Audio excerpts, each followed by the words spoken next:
Hello everyone, આજે છે vocab four DYSO હાઈકોર્ટનો day 3. આજે હું તમને 5 વોકેબ આપીશ જે મોસ્ટ ઇમ્પોર્ટન્ટ છે અને એવી જ ડેઇલી મોસ્ટ ઇમ્પોર્ટન્ટ વોકેબ તમને મળતી રહેશે. So without wasting time let's start. First one is abruptly. અબ્રપ્ટલીનો મતલબ થાય છે કે સડનલી વિધાઉટ ગિવિંગ નોટિસ. અચાનકથી જો કોઈ પણ વસ્તુ થતી હોય જે સડનલી થતી હોય અથવા તો આપણને કોઈ પણ જાણકારી વગર જે વસ્તુ થાય એને આપણે અબ્રપ્ટલી કહીએ.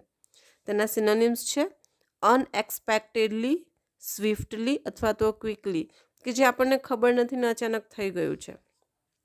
એન્ટોનિમ્સ છે ટેડલી, સ્ટેડલી અને ડેલિબરેટલી. એના મતલબ કે આપણને પહેલેથી ખબર છે કે વ્યવસ્થિત રીતે કરેલું છે. સ્ટેડલી મતલબ કે એક સડનલી નહીં પણ સ્થિરતામાં કરેલું છે. અને ડેલિબરેટલી મતલબ કે ખબર છે ને જાણકારીમાંથી પ્રોપર આપણે પ્લાનિંગ કરીને બધું સરસ વ્યવસ્થિત કરેલું છે તે. ધેન છે અફેબલ. અફેબલનો મતલબ થાય છે એવું વ્યક્તિ જે ખૂબ જ ફ્રેન્ડલી હોય, બધાની સાથે સારું ઘુલી મિલીને રહેતું હોય. અને સોશિયેબલ. સોશિયેબલનો મતલબ એવું જ થાય છે બધા સાથે કે એકલું અટુલું ના રહે, બધા સાથે હળીમળીને રહે. ઇન શોર્ટ કે જે બધા સાથે કનેક્ટ થઈને રહેતો હોય તેવો પર્સનને આપણે શું કહીશું? અફેબલ પર્સન. સિનોનિમ્સ છે ને જેન્યુઅલ, કોર્ડિયલ, અગ્રીએબલ અને ગુડ નેચર. જે સારા નેચરનો માણસ છે, જેન્યુઅલ મતલબ આપણે કહીએ ને જેન્યુઅન પર્સન છે, જે બધાના સાથે સરસ વ્યવહાર કરે છે, ફ્રેન્ડલી બિહેવિયર કરે છે, એવું. એન્ટોનિમ્સ છે ગ્રાઉચી, હાર્શ, શર્લી અને રૂડ. જે સારું બિહેવિયર ના કરતો હોય કે હાર્શ એનું જે બિહેવિયર હોય, નેચર પણ એવું હોય. ગ્રાઉચી મતલબ કે આપણે કહીએ ને કે સારા બિહેવિયરવાળો માણસ નહીં, એવી રીતે. અને જે રૂડ બિહેવિયર કરે, સારી મેનરમાં કોઈની સાથે બિહેવ ના કરે તેવું. ઇન્સલ્ટિંગ બિહેવિયર, એવી રીતે. થર્ડ છે બેનેવલન્ટ. બેનેવલન્ટ મતલબ કે વેરી કાઇન્ડ પર્સન. ખૂબ જ સારી વ્યક્તિ જે દયાળુ છે. બેનેવલન્ટ મતલબ સારી વ્યક્તિ તો છે પણ જે દયાળુ પણ છે. એના સિનોનિમ્સ છે જેનરસ મતલબ કે જેન્યુઅન પર્સન જે આપણે કહેતા હોય જેનરસ. સિમ્પથેટિક. સિમ્પથેટિક મતલબ જેને કોઈની પ્રત્યે લાગણી થાય છે, સિમ્પથી થાય છે.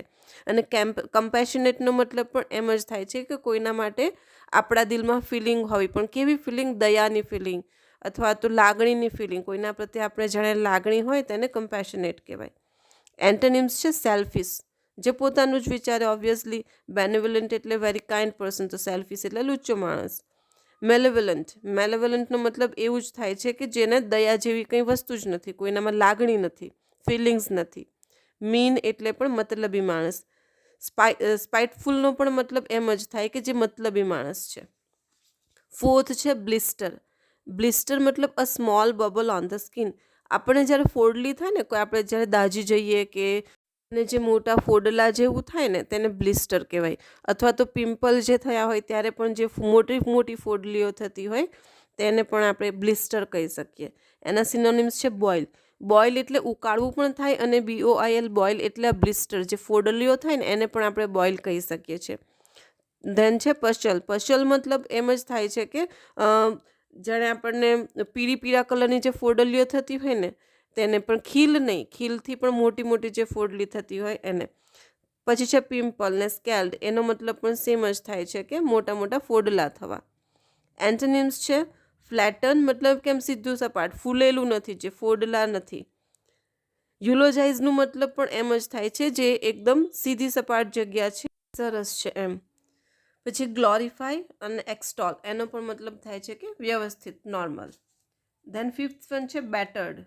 બેટર્ડ મતલબ બીટન અપ રિપીટેડલી અથવા તો બીટન અપ મતલબ બીટન અપ એટલે મારવું.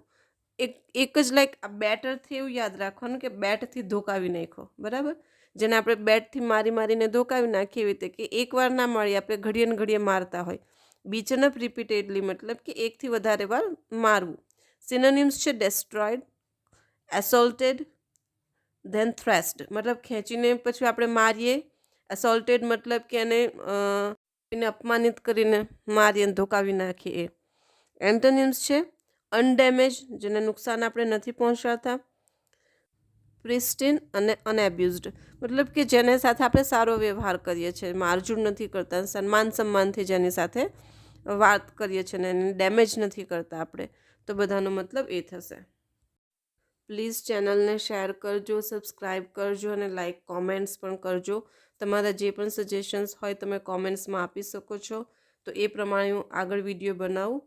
અને થેન્ક યુ સો મચ.